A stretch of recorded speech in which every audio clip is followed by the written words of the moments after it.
Do-it-yourself Alaskan Caribou hunt with Troy Stewart on the ReCasted and ReLoaded Show this week. This is a guy who lives within the evolution of being a sportsman, from catfishing in his younger years to jumping headfirst into big game hunting. On this episode, you'll get fired up by hearing how obtainable something like an Arctic Circle hunt really is. We also dive into rediscovering the push everyone needs to achieving something you've always wanted to do but seem to have buried it away. And that's just another deal that is crazy to me about hunting and fishing. Is I've talked about it before. Like we all speak a different language. Oh yeah, we do. Yeah.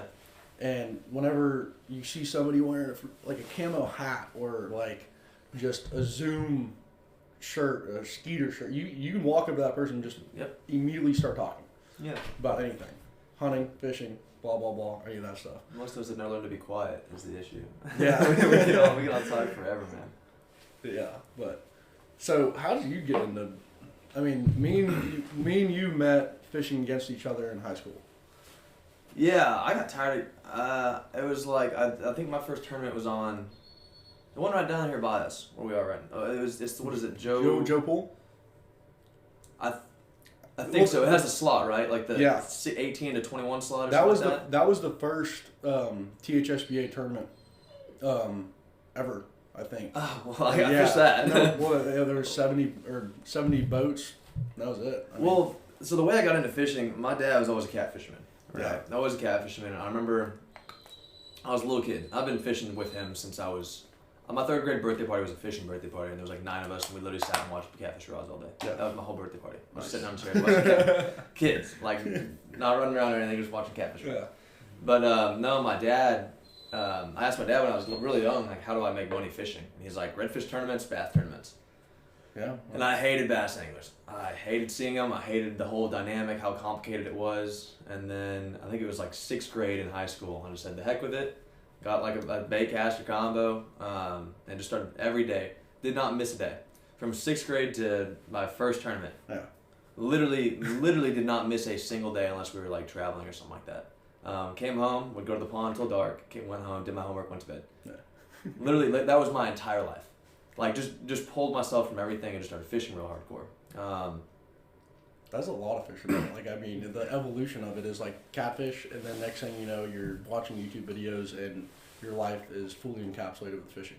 Well, in reality, my life went from, in a year, it went from I don't know what bass fishing is to I could hold my own in a tournament in 1 year, 365 days. Yeah. And it was just learning every season, learning all the book work, like learning everything there was to know about it. And then started fishing tournaments. Like it was like Joe Pool, and then it was like Texoma. Yeah. And we had a center console, like a Kenner. Yeah, y'all did. And on Texoma we weighed in one small. It was like 372, and it was 8th place. That's a good smallie though. I went next week and bought a bass boat. And that's when we took off. Yeah. And like that first season, I finished 5th ALY. Essentially by myself. My buddy Wyatt, he threw a rattle trap every tournament. Yeah. He pulled some clutch fish and PK. Well, we used to always joke around whenever we'd see him and be like, oh, rattle trap is on. Yeah. Dude, there was tournaments that it was on. Yeah. I would learn that the hard way because I'd be getting whooped from the back of the boat. Yeah. But that's how that happened. Then I got tired of getting beat by y'all, so I started getting real serious. I was literally you and Jackson. I was like, I gotta beat these guys. That was my goal every tournament. I'm not even kidding. My goal every tournament was to beat you and Jackson. That's funny. Yeah, when y'all caught that small on the A-rig behind us in Texoma, I'll never forget that. I was pissed, dude. Because there's never like a serious amount of animosity towards another fisherman, but there was always like I gotta beat that guy. Like for me, it was like gotta beat Troy. Gotta beat Daniel. The crazy thing is gotta beat Ethan. The crazy thing is on the water, like going up to the tournament, I'm like, I gotta beat him. I gotta beat him. And then as soon as you get to weigh-in, it's like, oh, y'all got 3rd. That's awesome. We got like 10th.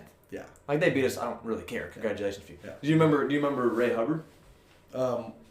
Is it the one I fished by myself? And I fished by myself. Yes. And I ran into you and your girlfriend at the Bass Pro Shops and check-in. Yeah. I was like, oh, what's up, Jackson? Or what's up, Josh? Like, how are you, man? You're like, oh, I'm fishing alone tomorrow. I was like, oh, me too. Yeah. Well, you better catch him. I was like, oh, I'm going to. I was being so like. And then I went out there and I came in 3rd by myself. I was like, oh, well. I came in 9th. I was top 10. Yeah. I just stayed on the 30 bridge, right? Or whatever bridge that was right there. I just stayed there all day and throwing a... Back and forth? Yeah, throwing a square bill. Because that was a big thing for me going into that tournament by myself because it was, like, Just you. Well, yeah, and it was always... I mean, Jackson's a stick. Jackson's who taught me how to fish. And I was like, man, I got to do something here or I'm just going to... Be in a shadow or something like that. I'm just going to look like I can't do this without a partner. So that was a cool tournament to do it by myself and actually do well. A huge shout out to my dad on that one. We were back on some of the marina tower. There's some marina that has like a little tower on the front. Yeah. And there was a gap between the marina and the rock wall. And it fluctuated. Like we were the same distance from the bank. The boat was 3 feet on the right side from the bank. My dad was creeping me along. Yeah. I had the troll motor up. Yeah. My dad was creeping me along, like pulling on the marina, like inching me forward. Nice. And we got there at 2 a.m. Camped out in the hole. I love that about THSPA tournaments where you could just get there and you could stay as long as you want. It's like, that's going to be my spot. Yep. And first 3 fish in the morning, lost them. One was over 6, easily over 6. And the reason is I was throwing a fluke. And this was one of my stories back in the day. The reason is I was throwing a fluke, and the very tip where the actual point is was angled up. Never noticed it until whatever. One of the Lovejoy teams came behind me and caught that fish. Watched it happen. It was a female on the bed because it was springtime. But no, we used along there and we waxed on them. And then it was when Lovejoy was like, I don't mean to accuse anyone, but I think they were calling boats because like there was like a line of Lovejoy boats like waiting to go back in the strip like that.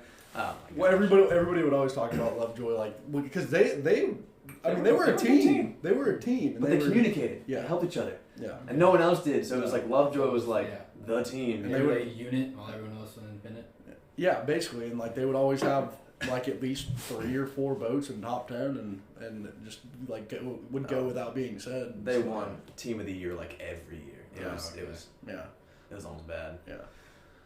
But I did that through all of high school.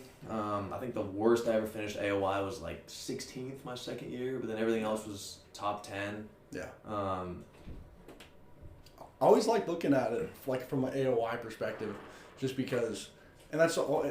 It's consistency, and even if you didn't feel like you did like well at a tournament, as long as you were like finishing like top 25, you could win AOI. Yeah.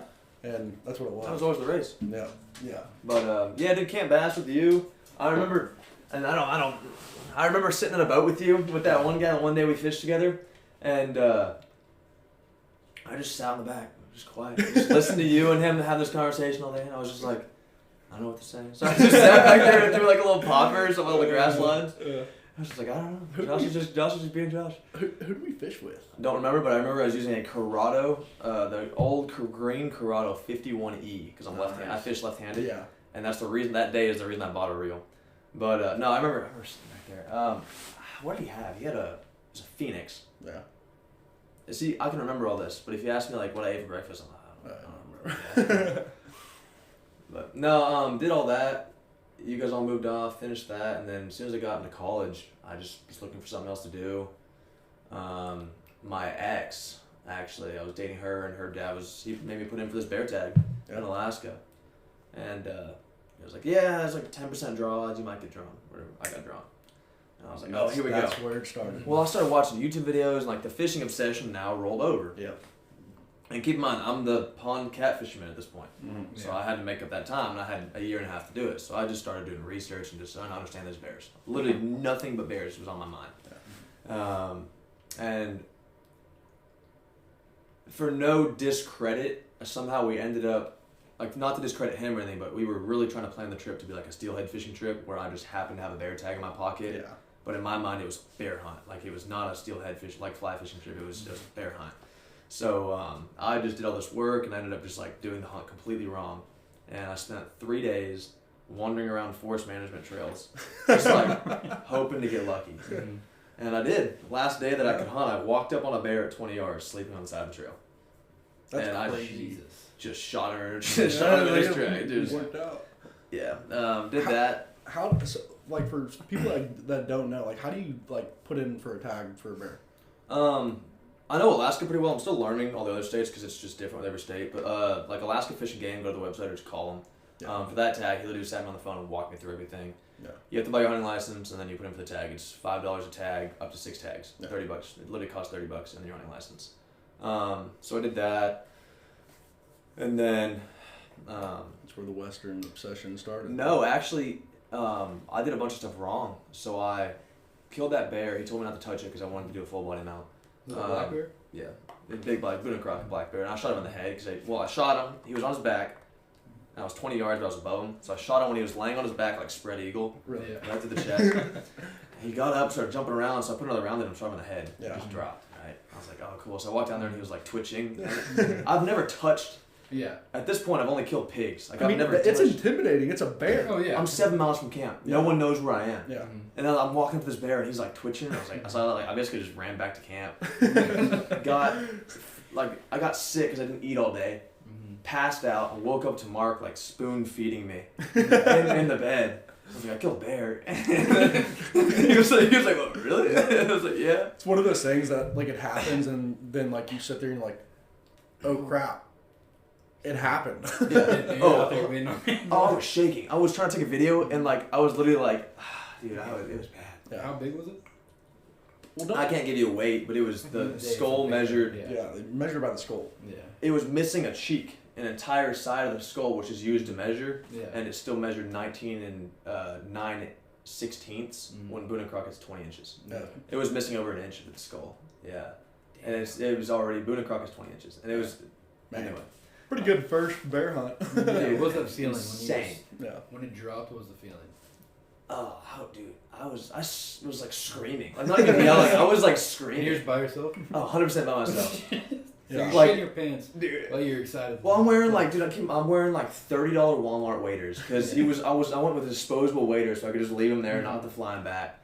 And then I like blacked out when I shot, I guess. So like when I went to pull the trigger, like thank God he was 20 yards because if he'd been 100, I probably would have missed. Like I was on top of this bear. Yeah. Shot him in the chest, dude, and I was like screaming and hooting. I laid my gun down. I was like running in circles on the trail, dude. I was like a little kid. Ended up 17 hours till we got back to that bear, and the bear spoiled on me. Bile was in all the meat. It was bad. Yeah. And that right there is where like now meat care is the only thing I care about. Yeah. Because like I'm not losing another animal. It felt terrible killing him and not being able to even like try. Yeah. Learn as you go. Yeah. I was fully ready for that hunt to like take off another 2 weeks and just stay there. I was like, I'm going all the way in on this. Yeah.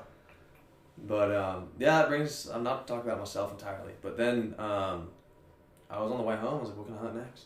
Yeah. And just caribou, dude. Don't know what it is about the animals. Well, it was funny whenever you sent me the picture and I posted that about that caribou, and like you said, like a caribou is like something you've always loved, like, and it's just a cool animal. I'm the exact same way. One of my dream hunts is a caribou hunt.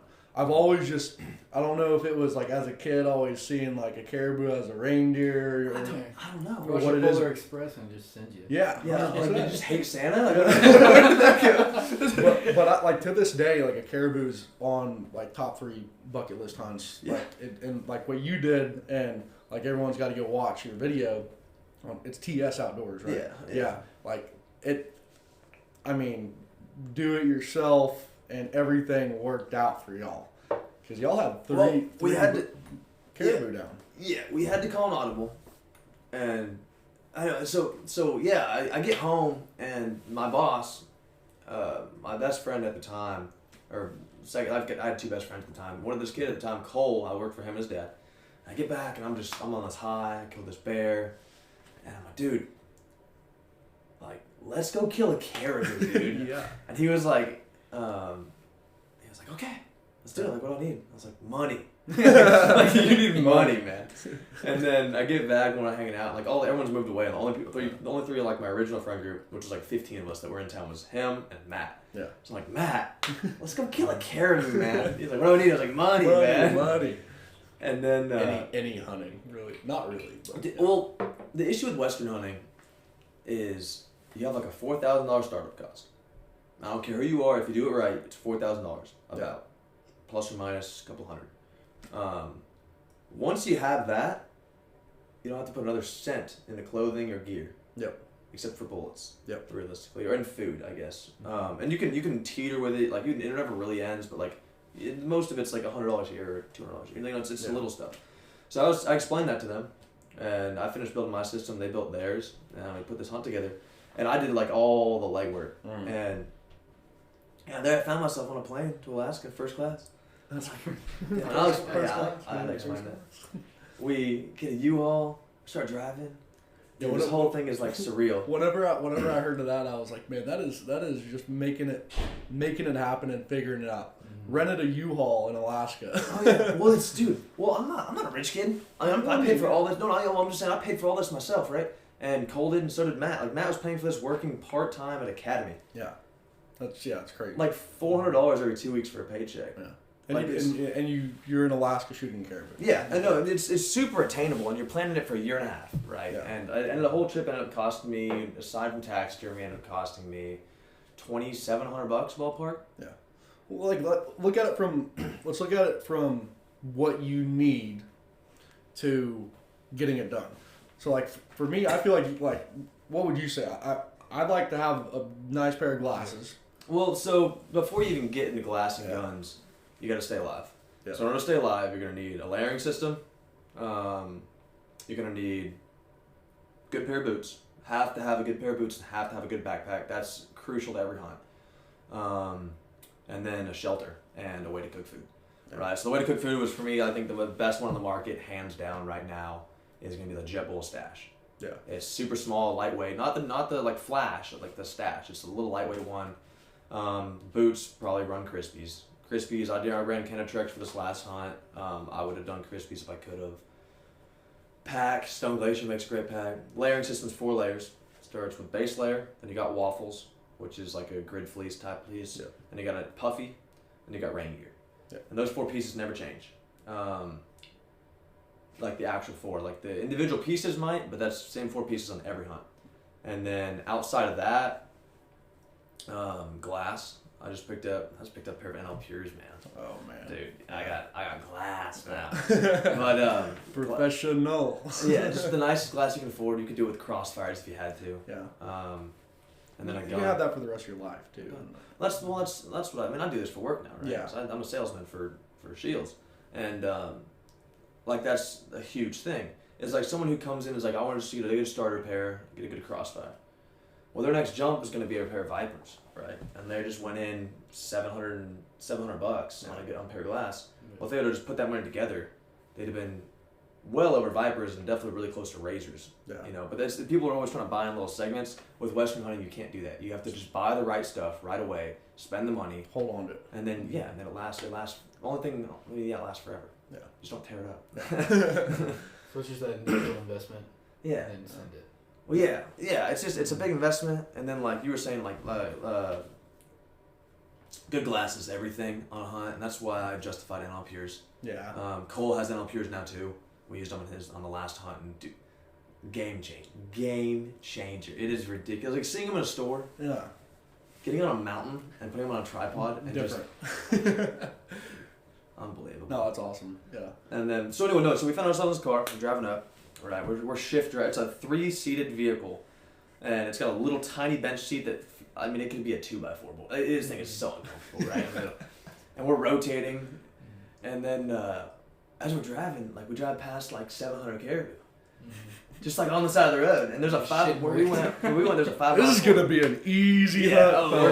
We're like they're everywhere. Yeah. We'll stick to our plan. Our plan was like get pack rafts and like float across this river to get away from people because. You know, the further you can get in there, the better on every hunt, usually. And then we drive past all these caribou. We're like, we're going to see them the whole way. We get like an hour north of it. We don't see another dang caribou until we stop the car. So, like, as soon as we roll up and stop, like, we're... Don't leave fish to find fish. Dude, exactly. Yeah. But I didn't know this, right? So, like, we get all the way up there. I'm like, all right, let's go walk in. Like, we're going to float. It was float in. See a muskox. Matt thinks it's a grizzly bear. Like, it was a big fiasco. Get all the way in, get the camp set up, and for 2 days we saw 2 little caribou. I'm like, all right, whatever. Let's just call an audible. Let's go back. So we went back and then hiked in, and on the day we hiked in, man, I saw black wolf, 300 yards, in the archery zone. Yeah. Like I was laying behind my rifle, looking at him through the scope, but I was like, man. I couldn't remember. I was like, is it archery caribou? Yeah. Or is it archery? Everything. You do a tag for a wolf, don't you? Yeah, I had a wolf tag in my pocket, right? So then I'm like, I don't know what to do. Yeah.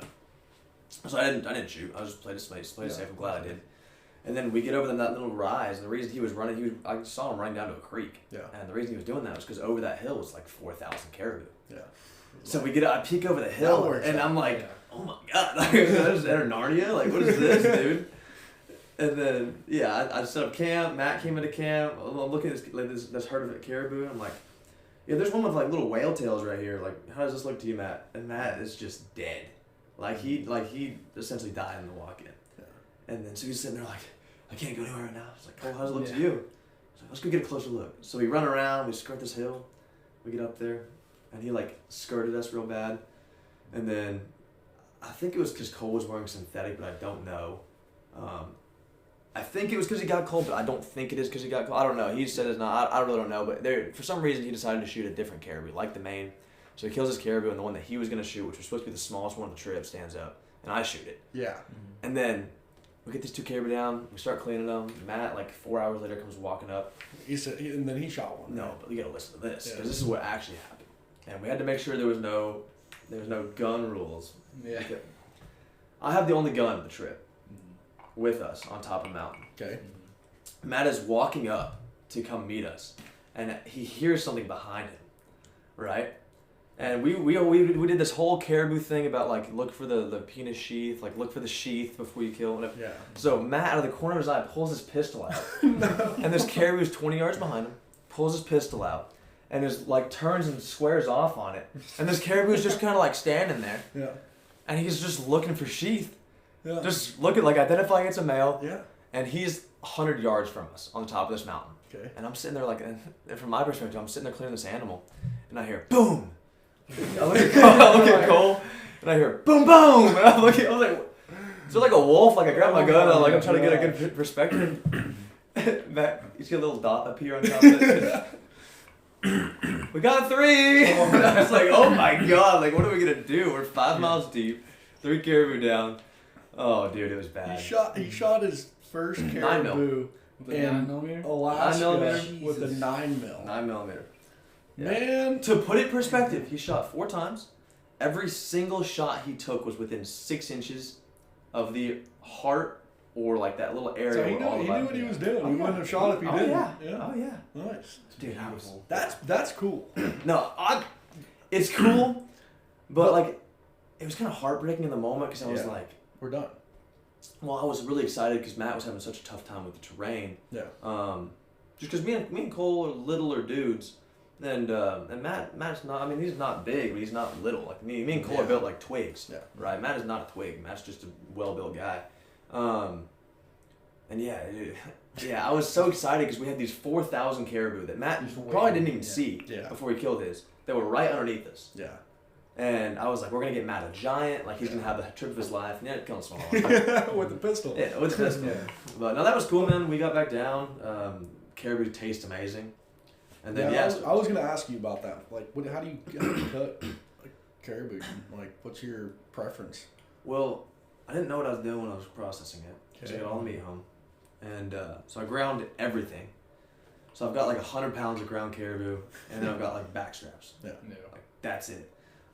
Dude, we make everything. We make tacos. You make like my dad makes hamburger helper with it. Like just, I mean, we don't even eat cow anymore. It's all just caribou, and now I've got elk in the fridge too. Yeah. But that was the hump itself wasn't it on that one. Like the actual hunting the animal. The caribou aren't smart, obviously. Like one was following Matt like a dog. Yeah. It was just the experience, like going out there. We went grayling fly fishing before we came back, and dude, they were just another one of the animals that just doesn't see a lot of pressure. Like in your video, like it's just cool to watch because it's, I mean, it was like a dream in a place like that. Whenever you're sitting there, there's springs, there's 4,000 caribou. I mean, you're in the Arctic Circle. We saw a cow with a collar. Yeah, that's wild. Yeah, I went back and I was telling people about the stuff we saw a wolf, we saw tons of muskox. I'm about 97% sure I either saw an albino caribou or another wolf, but it was in like the middle of the 4,000, so I don't think it was another wolf. I'm pretty sure it was an albino caribou. That'd be sick. I think it's in muskox already. It was. I mean, it was. Yeah, I was talking to someone at the airport about it, And they were like, "You saw what?" And like as I was explaining it to them, they're like, "Wait, huh?" Yeah. Like you don't ever see this. No grizzly bears. Not a single one. No. And no, that was dude. That trip was, like I said, it's the pinnacle so far. Yeah, that's fine. I'm gonna go back. I gotta redo it. Okay. Probably very similar to how we actually ended up doing it because I learned a lot about the animals that I didn't know. But yeah, no, that was tight. That was a good one. So kind of like set you in stone. You say, "This is what I'm doing now." Yeah. Just moving forward, this is it. Oh my God, yeah. I didn't wear pants the whole trip. I was wearing rain pants. That's it, because like it was so wet. It got the fog set in so thick, and we couldn't see. I couldn't see you. really, Yeah, we were like walking a single file line. Yeah, like looking at Onyx, and like you get turned around in 4 steps. Like I'm not even kidding. Onyx is my favorite app. Dude, it is awesome. Onyx or Go Hunt, you can't hunt. Yeah. If you don't have one of them, you can't Yeah. hunt without. And there's all kinds of new ones, but those are. What is it, like $10 a month? Like it's $100 worth. $100 a year. Yeah. It's nothing. It's so worth it. So I was curious. So Cole was hurting, right? Walking, or was it Matt? Cole hurt like his lower whatever muscle. This is lower, like right above his knee area. Did something where he like day one Yeah. Day one of being And, in there, he couldn't. You're gonna be walking. What was the? Did you train for any of this? Like Oh yeah. yeah. Oh yeah. I trained. You can always train harder, no matter when you do what you ever do. You can always train harder, but I trained pretty hard, and I had it pounded in my head the tundra was gonna be the worst terrain ever. Yeah. Like it's gonna be impossible to walk on it. I didn't have a terrible time. Yeah. But I trained for a year and a half, like it was my life depended on it. Yeah. Cole didn't train as hard as I did, but I believe he also trained. I just didn't train with him, so I don't know exactly what he did. Yeah. But when he got out there, the issue was he was dehydrated from the drive. He didn't have enough food in him, and his body just decided that part of his body didn't need to function in that moment because he didn't have enough food to do it. Dropped off. Yeah, so he couldn't walk. So he was just limping back. Like I had to it was bad. Then we made him stay at camp the next day, and then I actually jacked up myself, packing out meat. I stepped in like a 30-inch pothole, and my toe caught it on the way down, so my heel went first. Yeah. It was I hurt myself pretty good there, but I mean I was fine. Yeah. Yeah, it was bad. It is, dude. Yeah, so that's a cool that whole hunt was because I watched it and while you're on Instagram and like your whole plan going into it and like that turned out cool. I mean, earn your hunt, man. Yeah, you gotta train for it. That's pretty sweet. Yeah, there's more coming. What's on the list for the next hunt? Spring black bear in Idaho. Okay. New Zealand tar. So in New Zealand. That'd be cool. Yeah. That'd be awesome. That's a Dall sheep hunt for poor people. Mm-hmm. It's gonna be the worst. It's gonna be probably again. I've always loved looking at those tar. Like they're wild. Yeah. It's like a odd ad on steroid. Yeah, it's like an odd ad with like midget horns. Yeah. But just yoked. Yeah. Just yoked. Yeah. I want to do actual aoudad in New Mexico, but that's more like I believe it's just an OTC buy a tag kind of situation, so I haven't looked too hard into that. Gonna do spring elk, like early season elk. I already have that set up, and then I bought myself a mule deer tag in Idaho as well. Okay. Which is a huge season there. And then on top of that, I might do another elk hunt as well after that. So I've got like 6 hunts lined up next year. Nice. I got to see kind of what sticks. I know New Zealand's sticking. That's my big hunt next year. And then 24. And yeah, that's how Western hunting goes. You got to plan that far out. Yep. I'm redoing my black bear hunt. If I get drawn. If I don't get drawn, I put in with 10 guys. So one of us will get drawn. I'm going to film on that. Yep. And then we're doing moose in Alaska. Okay. And caribou on top of moose. And then that's all I've got for 24 so far. But it's... Pack schedule. Dude. Pack schedule. It's just something to live. I wake up every morning and I'm like, gotta go to the gym. Yeah. Why? Because I've got Gotta go 7 on. hunts. Yeah, 7 hunts planned. I mean, too, there's always something to look forward to. Yeah. And that's awesome how, like, before we started recording, we were talking, you're talking about how, like, it wasn't too late to do this for a living. And, like, this is what you do now. You go hunt. Yeah. You go Yeah, hunt. I work part-time at Shields. And the reason I do that, instead of going full-time, is because when I'm there, I work very hard and try to make as much money as I can. Yep. And they allot me, I'm supposed to be an expert, so they allot me the time off to go be an expert, Yeah. to go on these hunts. And that's what I'm doing right now. And then I'm pilot school too, to be a pilot, because that's my long-term goal is to be a pilot, because I would love to hunt and just make this my actual only income, but I believe in dual incomes and multiple incomes and multiple sources of money for like living. So I want to be a pilot and then do this with my piloting stuff, because I could theoretically with a pilot, I could take off 4 days of work and I could have like 12 days off total. Yeah. So that was enough time for a hunt. Personal little pond hopper. Yeah. Yeah, and I could get like a supercar. I was thinking about that. There's so many different things, because You could take that on 100 different avenues. I mean, that's exactly it. That's sweet. Exactly it. And that's what I'm like, I don't know. Like this is just, the world is so like there's so many options. Yeah. Like you said, I could be Amantine and just shoot pigs with thermals and do it every night and just be like, I love watching that guy. dress up as Prince and like play like Purple Rain or like that could be my thing. Or I could be Seek One, right? Yeah. They literally shoot deer in cities, like, and they kill giants. Yeah. And you can do everything. Like, and they do. Those guys do it. I don't know what Amazon does, but I know Seek One probably does that as a living, right? Well, people get caught in what I've heard it called, and this is what I call it too, is like the buried life. And like your buried life is things you always say you want to do. And you say it like, hey, I want to go shoot a caribou. I want to go shoot a moose. I want to go play basketball with the president of the United States. Like whatever. You say it, and then you don't do it. And it's a life you've always wanted to do, but it's just buried away. Yeah. And there's no reason you shouldn't do what you want to do whenever you're put on this earth to maximize yourself to the full potential. And like for you, you started to find that. It's like, hey, I'm gonna go and I'm gonna go on all these hunts I want to go on. I'm gonna record them, and people are gonna get to see what they're missing out on. And it gives people the opportunity to watch it and say, hey, man, I can go do that. Like Troy just went ahead and did a do-it-yourself caribou hunt and run into U-Haul. I mean, it's not that hard. Like I could have gone and hired an outfitter and made it a $20,000 hunt. Yeah. But I didn't. I saw plenty of them. I talked to plenty of people who did that. They were taking like limos up the freaking Dalton Highway, which I don't know how that was a good idea. But yeah, I mean, you can do everything you want to do. I mean, if I wanted to go to space, I'm sure I could find a way to go to space. It's literally just, and it's not even that big. Yeah. Like it's like just, you were saying with that first one, you went out there, you were solo, got your first bear. Oh yeah. Yeah, I could have been mauled to death. No one And it's just those baby steps and taking it. That's how, I mean, even with Josh and I, and first started RCRL, it's just you take those baby steps, and then next thing you know, you're going on 7 planned trips in the next 2 years. Plant the seed. Yeah. Plant the seed. Well, I don't know how religious you guys are, but I believe everything happens for a reason. I think God has a plan for all of us, right? Yeah. I think that's why I met you. Yep. So I could be sitting here right now. And I would have never met you, I'd be doing whatever else tonight. I think that everything happens for a reason, right? The reason I got drawn for that tag on that bear hunt, which had like a 10% draw that year. Yeah. Because I actually went back and looked because I've got go hunt now. The reason I got drawn for that is so I could be doing this right now. I'm like, I can't let it go to waste, you know? Like I gotta go out and film and like spread my web and just like see what sticks. God's got a plan. Yeah.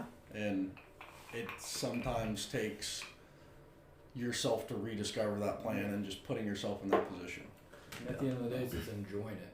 Like, even if you have 1 viewer, if you have 300,000 viewers, you're doing it because you enjoy it. I'm small enough right now. Like, all my comments are hate comments. And I love it, dude. I love it. Yeah. Like, someone, dude, I found out what promo SM mean. I think promo SM. I found out what that means. Someone commented with a laughing face on my account. And I was like, promo? What is that? Yeah, I'll tell you. I looked at it, like, when it first happened, I was like, oh, well, it can't be something bad. And I was got a laughing face, so I going away. And I went back and Googled it. It's like this website apparently, or app or something that you can like enter your YouTube into, and you can like just get a bunch of fake followers. Oh my gosh! And I was like, oh my god, dude, calling you out. Yeah, okay, my bad. You caught me. And then like everyone's an online internet expert. I found out with the elk. That elk was shot well. It was hitting the artery. We made the mistake of not waiting the full hour. We only waited like 25 minutes to go start tracking it, and everyone on there was like, bad shot placement, like, you guys should never taken that shot, like one guy was like, actually come out, like, he made this big bad comment on the end, was like, I hope it's lessons learned, like, everyone's been there, like, I was like, I understand that, but, It wasn't a bad shot. Like the shot was right where it needed to be because of the angle. It was his shoulder covered all vitals except for the front edge, and that's why there was that much blood, and that's why he was dead. He was dead whenever like the content was being filmed. Yeah. It was just a matter of whatever. Should have let him bed a little longer. But I learned a lot from that too. Yeah. I learned that maybe we should have waited longer. Whatever. Yeah. But yeah, long story short, to loop it all together, I think everything happens for a reason. I think that this is something that I can at least tie into part time. I mean, I don't intend to do it for a living. I intend to do it forever, but I don't intend to do it, as my single income. Well, that leads me into my question I always ask is, what's your why whenever you do these hunts and like do these fishing trips? I mean, not just, I know it's not just the surface level just to go and do it. I mean, it seems like you already kind of answered that question, but. No, actually I didn't. The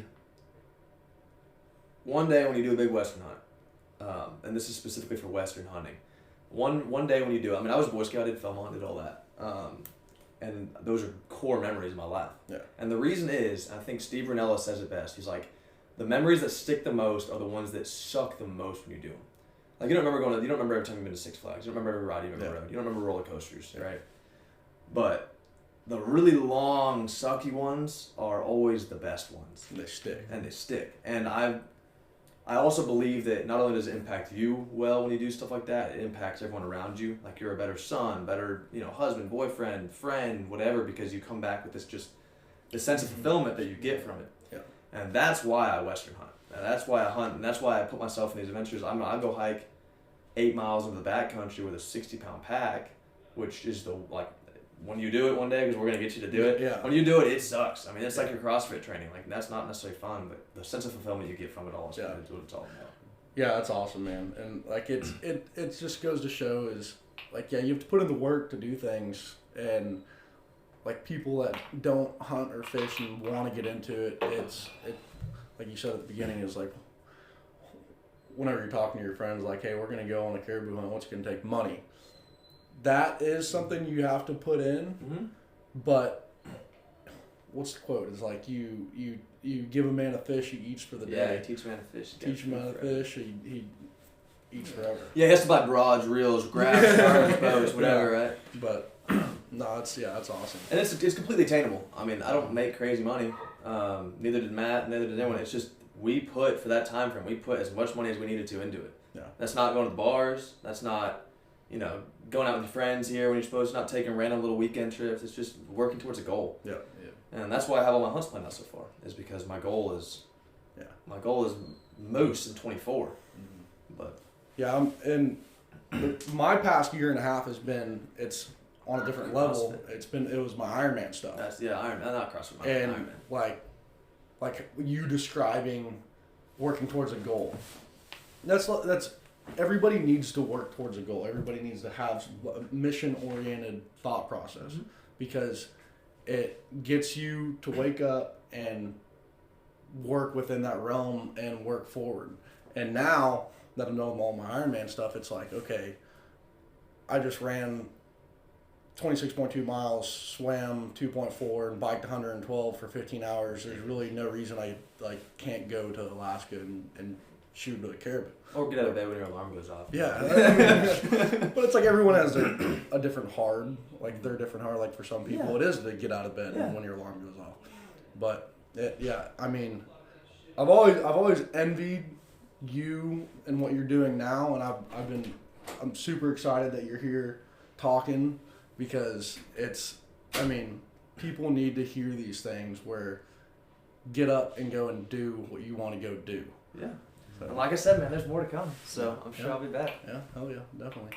Well, that's awesome. Well, you have anything to plug? The socials? Instagram is Stewarts_outdoors, because I just haven't brought myself to change it yet. Stewarts_outdoors. And then my YouTube, if you want to check that out, that's TS_outdoors. That's going to stay like that for a long time. So I've got uploading all kinds of stuff on there. It'll be, like I said, I'm setting a bigger web, trying to get a little bit of content everywhere, and then I'm going to kind of dial it back down to just duck hunting and Western hunting. Yeah. Nothing else. A lot of good stuff. Yeah, appreciate y'all having me out. A lot of good stuff, man. Can't beat it. Everyone, thanks for listening. I hope y'all enjoyed hearing from Troy as much as we did. This is going to wrap up the year for a fresh start on the Recast and Reloaded Show, but we do have a packed schedule going into the new year. Be prepared for a diverse range of outdoorsmen sharing their stories and experiences, as hopefully this gets you closer to rediscovering your why when it comes to the outdoors. Also, give us a follow on social media at RCRL Outdoors as we get ready to start offering apparel, hunting and fishing trip giveaways, and much more. Merry Christmas and Happy New Year from the Recasted and Reloaded team.